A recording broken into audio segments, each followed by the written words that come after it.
Thomas Campion.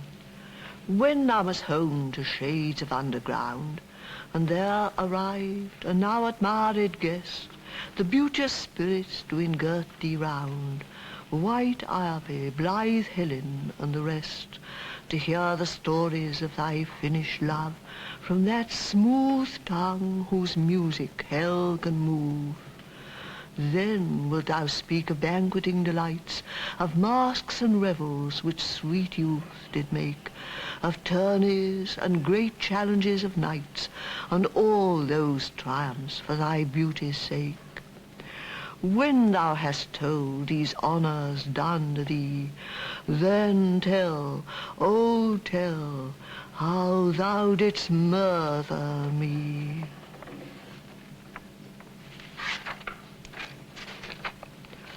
George Peele, The Song at the Well. Corybus, come wench, are we almost at the well? Zelanto, aye, Corybus, we are almost at the well now. I'll go fetch some water. Sit down while I dip my pitcher in. Voice, gently dip, but not too deep, for fear you make the golden beer to weep. A head comes up with ears of corn, and she combs them in her lap. Fair maiden, white and red, comb me smooth and stroke my head, and thou shalt have some cockle bread. Gently dip, but not too deep, for fear thou make the golden beer to weep. Fair maid, white and red, comb me smooth and stroke my head, and every hair a sheaf shall be, and every sheaf a golden tree. Ben Jonson, Song from Cynthia's Revels. Slow, slow, fresh fount, keep time with my salt tears, yet slower yet, O faintly gentle springs, list to the heavy part the music bears. Woe weeps out her division when she sings. Droop herbs and flowers, fall grief in showers, our beauties are not ours. Oh, I could still, like melting snow upon some craggy hill, drop, drop, drop, drop, since nature's pride is now a withered daffodil.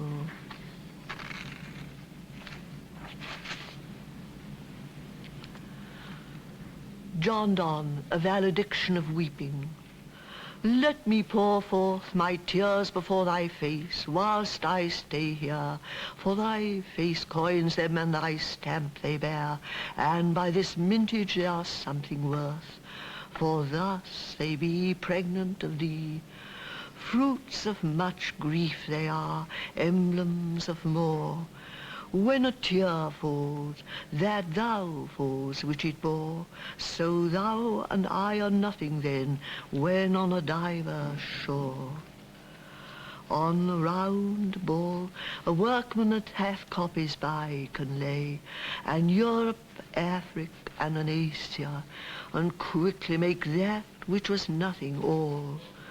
So doth each tear which thee doth wear a globe, yea, world, by that impression grow, till thy tears mix with mine do overflow, this world by water sent from thee, my heaven dissolve it so. O more than moon, draw not up seas to drown me in thy sphere.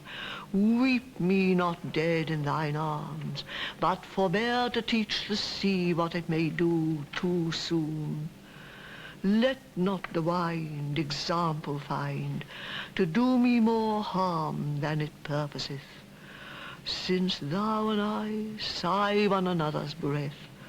Where sighs most is cruelest, and hastes the other's death. Robert Herrick, Upon Julia's hair filled with dew. Dew sat on Julia's hair, and spangled too, like leaves that laden are with trembling dew, or glittered to my sight, as when the beams have their reflected light, danced by the streams. Herrick, lovers, how they come and part. A Gyges ring they bear about them still, to be and not seen when and where they will. They tread on clouds, and though they sometimes fall, they fall like dew, but make no noise at all. So silently they one to the other come, as colours steal into the pear or plum, and ere-like leave no pression to be seen, where'er they met, or parting place has been.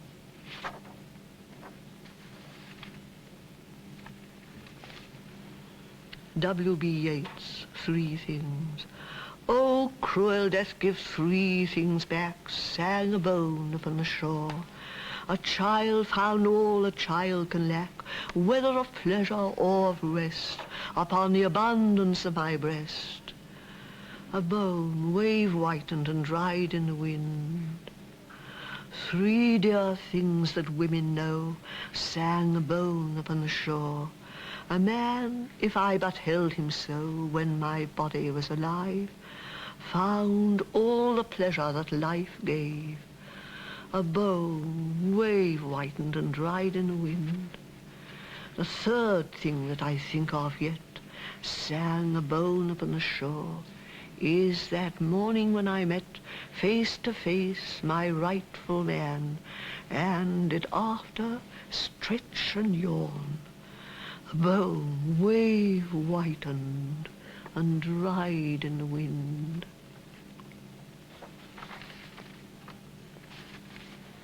A poem by myself, most lovely shade. Most lovely dark, my Ethiopia born, of the shade's richest splendour, leave not me, where in the pomp and splendour of the shade, the dark air's leafy plumes no more lulling music made. Dark is your fleece, and dark the airs that grew amid those weeping leaves. Plantations of the east drop precious dew that ripen by the light, rich leaves perspire. Such are the drops that from the dark air's feathers flew. Most lovely shade, syrinx and dryope, and that smooth nymph that changed into a tree, are dead. The shade that Ethiopia sees, their beauty make more bright its treasuries.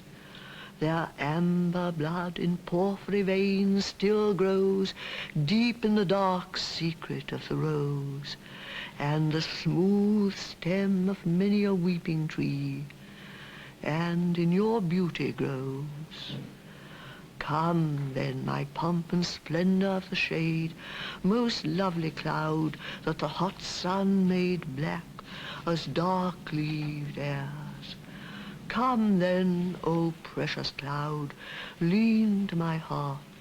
No shade of a rich tree shall pour such splendour as your heart to me.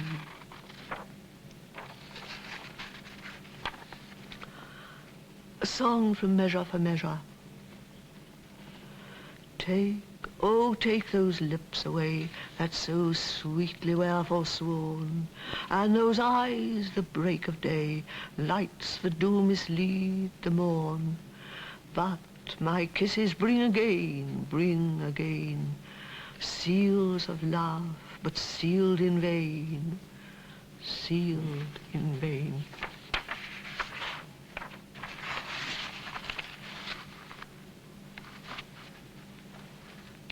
A passage from the sleepwalking scene from Macbeth. Doctor, I have 2 nights' watch with you, but can perceive no truth in your report. When was it she last walked?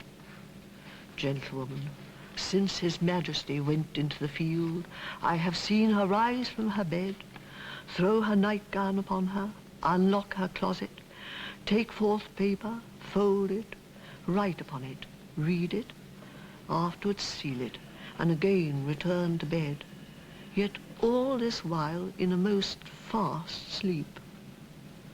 Doctor, a great perturbation in nature to receive at once the benefit of sleep, undo the effects of watching. In this slumbery agitation, besides her walking and other actual performances, what at any time have you heard her say? Gentlewoman, that, sir, which I will not report after her. Doctor, you may to me, and 'tis most meet you should. Gentlewoman, neither to you nor anyone, having no witness to confirm my speech. Enter Lady Macbeth with a taper. Lo you, here she comes. This is her very guise, and upon my life fast asleep. Observe her, stand close. Doctor, how came she by that light? Gentlewoman, why, it stood by her. She has light by her continually. 'Tis her command. Doctor, you see her eyes are open. Gentlewoman, aye, but their sense is shut. Doctor, what is it she does now? Look how she rubs her hands. Gentlewoman, it is an accustomed action with her to seem thus washing her hands. I have known her continue in this a quarter of an hour. Lady Macbeth, yet here's a spot. Doctor, hark, she speaks. I will sit down what comes from her, to satisfy my remembrance the more strongly. Lady Macbeth, out, damned spot, out, I say. 1, 2, why then, 'tis time to do it. Hell is murky. Fie, my lord, fie, a soldier and feared. What need we fear, who knows it, when none can call our power to account? Yet who would have thought the old man to have had so much blood in him? Doctor, do you mark that? Lady Macbeth, the Thane of Fife had a wife. Where is she now? What will his hands ne'er be clean? No more that, my lord, no more that. You mar all with this starting. Doctor, go to. You have known what you should not. Gentlewoman, she has spoke what she should not. I am sure of that. Heaven knows what she has known. Lady Macbeth, here's the smell of the blood still. All the perfumes of Arabia will not sweeten this little hand. Oh, oh, oh. Doctor, what a sigh is there. The heart is sorely charged. Gentlewoman, I would not have such a heart in my bosom for the dignity of the whole body. Doctor, well. Gentlewoman, pray God it be so.